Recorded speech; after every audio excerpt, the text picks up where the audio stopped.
Thanks for joining us, America. We are glad you're with us. David is in San Antonio. Hi, David. How are you? Doing good. Appreciate you offering the advice for us. Certainly, sir. How can we help? I've got to start taking money out of the IRA, and I needed to find out what I've got to take a percentage out. And, are you 70 and a half? Yeah, I got old. Better than the alternative. Yeah. Okay. And so you have the mandatory distribution rules, okay? Yes, and the rest of it, what percentage should be bonds, what should be stocks, and they have so many funds that I just have to go by what's, percent-wise. Mm-hmm, mm-hmm. Well, I'm not a fan of bonds in this, especially in this current environment, because as interest rates go up, the value of bonds go down, and we are at unusually low interest rates. Right. And so as the mortgage rates, as you hear mortgage rates go from 4 to 5, you're going to see the value of your bond go down dramatically. And so I don't want to put you into something that I think is going to go down over the next 10 years. I mean, I don't think we're going to be at 3% interest rates or 4% interest rates for 10 years. I really don't.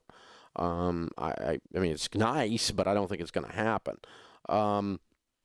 So I'm not a fan of that, and I don't do single stocks. You probably know that from listening to me. So I'm going to be in mutual funds, and I kind of think that's what you're talking about, are mutual funds, correct? Actually, it's in a annuity. It's in an annuity, okay. But there are mutual funds within the annuity that you can choose, correct? Yeah, there's about 100 of them, yes. Yeah, okay. So I'm going to be in probably 4 types of mutual funds: growth and income, international, and I'm probably going to put some in some balanced funds, although normally your balanced funds are going to have some bonds in them. A lot of the balanced funds have moved away from bonds right now because they see the same thing I see, that prevailing interest rates are unusually low. So balanced is the calmest, growth and income is the next calmest, growth is the next calmest, and then international obviously is stocks and companies that are overseas. If you're spread across those 4, that's an unusual portfolio according to financial planning people, some of them. But here's what I see. Unless you're ill, you probably are going to live another 20 or 25 years. The average death age of a male is 76, a female is 78, but that includes infant mortality, teenage death, and so on. When you make it to 70 years old in pretty decent condition, it's not unusual at all to live into your 90s. So you got 20 years, you got to outpace inflation. And if we think about what gasoline or a loaf of bread cost 20 years ago, I want you to be making some money during that 20 years. Yeah. And so that's how I would have that annuity allocated if I were 70 years old. And by the way, I'm 53, and that is how my retirement is allocated, except I don't have a balanced. I have a more aggressive. I have the aggressive growth stock mutual fund instead of the balanced fund. Right. Okay. I know it's, I'm still working, but that's, I keep trying to retire, and they won't let me. What do you do? Plumbing. Oh, cool. How much is in your annuities and your 401ks and your nest egg? Wells Fargo says about 1.8. Excellent. And how long have you been a plumber? Since 1968. Good for you. Let me ask you something, just to teach some of the people that are 28 that are listening to you and me talk right now. What was your average income since 1968, do you think? Well, it's 72 now. Okay. And it's... Is that the most? What's the most you ever made? I did work overseas for a couple of years. Mm-hmm. I did a whole lot better. Yeah. But other than that, when you were stateside, your normal income was in the 70s? Yeah. Of course, back would have got married in 65, but in fact, enough groceries to last for a month was $25. Yeah, exactly. And so how did you come about the $1.8 million? Have you saved every month your whole life? Well, Earl Nightingale and Napoleon Hill taught me well. Mm-hmm. Yeah. Okay. But, I mean, mathematically, did you invest every month? I did Most of the time, yes. Okay. And just a steady supply of investment. Mm-hmm. Mm-hmm.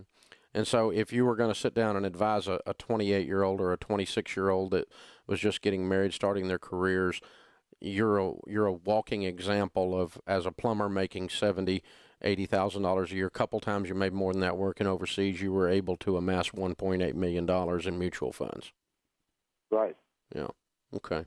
So when everybody says that, oh, you can't make money and, you know, you don't need to be investing and the market's crazy and all that, you just kept going the whole time. Correct. Yeah.